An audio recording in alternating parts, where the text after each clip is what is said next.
कितीतरी दिवसानंतर आज असं आम्ही बाईकवरून जात होतो. सायंकाळचे 5:30 वाजलेत ना, तरीसुद्धा ऊन कमी व्हायचं नाव घेत नाही आणि हा माझा स्कार्फ बिलकुल कधीच गाडीवर व्यवस्थित राहत नाही. असो, आम्ही शिवमसाठी आज ड्रेस खरेदी करण्यासाठी आलेलो होतो. शिवमचा बर्थडे जवळ येत असल्यामुळे आम्हाला फोटोशूटसुद्धा करायचं होतं. त्याच्यामुळे त्याचे ड्रेस बघणं इथे चालू होते. पण साहेबाचं असं चालू होतं ना, बिलकुल इंटरेस्ट नव्हता ड्रेस बघण्यामध्ये. त्यानंतर जबरदस्ती असं चेंज वगैरे करून त्याच्यासाठी थोडे ड्रेस सिलेक्ट केले आणि त्याचं असं आपापलंच चालू होतं, बिलकुल ड्रेसकडे बघतसुद्धा नव्हता. त्यानंतर आम्ही फोटोशूट करायला गेलो. तिथेसुद्धा तो तसंच करत होता. भैय्यांनी सांगू त्याला थकली होती, "बाळा असं उभं टाक, तसं कर."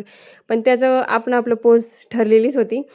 पण त्यांना तरी कसे नशीब 2-3 फोटो तरी काढू दिले. मग नंतर आम्ही म्हटलं, की चला आपण मोबाईलमध्ये सुद्धा छान फ्लॅश वगैरे आहे, त्याच्यामुळे फोटो काढून घेऊया. पण त्याचं असं चालू होतं, "नाही, नाही." म्हटलं जाऊ दे, त्याला कंटाळा आला असेल, बोर झाला असेल बिचारा.